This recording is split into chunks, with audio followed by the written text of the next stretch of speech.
Next up on the chopping block from Hasbro Pulse Fan Fest, we got that of some awesome core classes. One of them that a lot of people are excited about, and another one that really made me think that they went down the rabbit hole of Transformers history, and from a designer perspective and behind the scenes.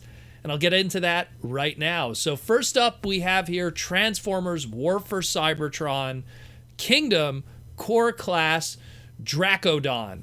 Now, this was a trademark and a name that we learned very early on in the lifespan of Core Class and that of Kingdom because of, again, all those listing leaks. What it is essentially, it's not very exciting. It's a redeco, repaint of Vertebrake, the only Core Class that I guess we'll call a fossilizer. I mean, they called it a fossilizer. They call it a green Maximal fossilizer, so I'm going to say it's a fossilizer. I mean, if Hasbro calls it that, that's what they are, even if it doesn't fit the play pattern of how fossilizers are. Mark called it a radioactive bone fossilizer. Now, the choice of color scheme is quite interesting because it's very reminiscent of the old Cybertron 2006 character of Undermine.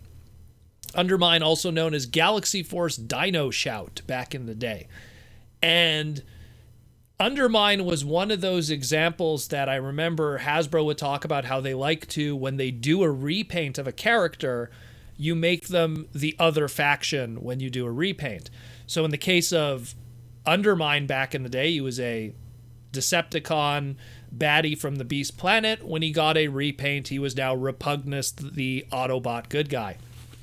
And it's the same case here, where Vertebrake was I guess in this case, a Predacon bad guy. We didn't really know the gender. Some people think it's a female character. I could see that. Where now it's a Maximal, and it has that very Undermine kind of color scheme. Very reminiscent of it. Even the shape, I wouldn't be surprised with a little bit of silver on that head. You'd really get that Undermine kind of look. I think it looks really cool. Again, it's that $10 price point, so I can't argue with that. They even put little gold on the fingernails on the feet. Excuse me, not on the feet, on the feet nails. So there's a lot of little paint there. Very different from what we know of the fossilizers up to this point. It's very not bone-like, but again, according to Mark, it's radioactive bone fossils. And that's how they get away with the green, I guess. Now, here's the really exciting one.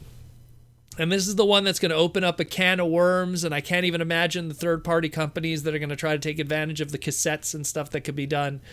Let's talk about Transformers War for Cybertron Kingdom Core Class Generation 1 Soundwave. He looks really good. We knew that we were going to get a Soundwave at some point because some of his body parts were present in the original mural art of Kingdom. So we knew at some point this character was going to be a part of this line, and probably the core class like a lot of the previous Generation 1 kind of characters. Man, this looks really cool.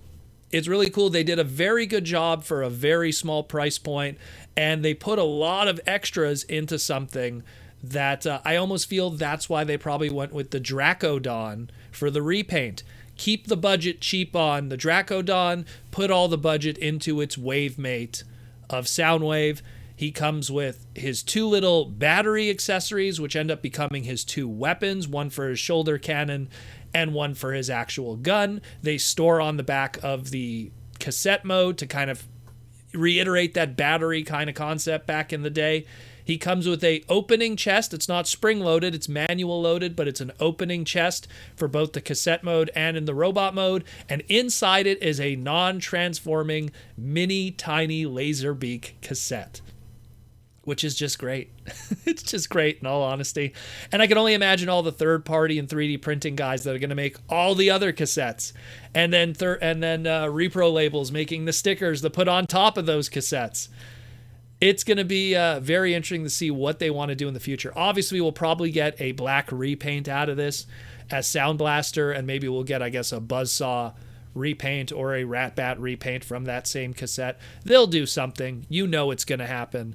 But that's still pretty cool. They even mentioned also, and I think this is more just This is more just something that they're not too sure about how they want to do the transformation, but they said these speakers are also modulable, so you could flip them up or down in the cassette mode. It's pretty much what makes his feet in the robot mode. So Mark showed that you could have them like how they have it in the stock image that I'm showing here, or you could flip the feet up, and I actually think it looks better with the feet flipped up to make a more kind of flush, kind of square for the additional speaker setup, as they call it. But I think it looks nicer that way. I think it's just, the limitations of the core class and where do you put some of that kibble from one mode to the other. Again, these are going to be $9.99 each.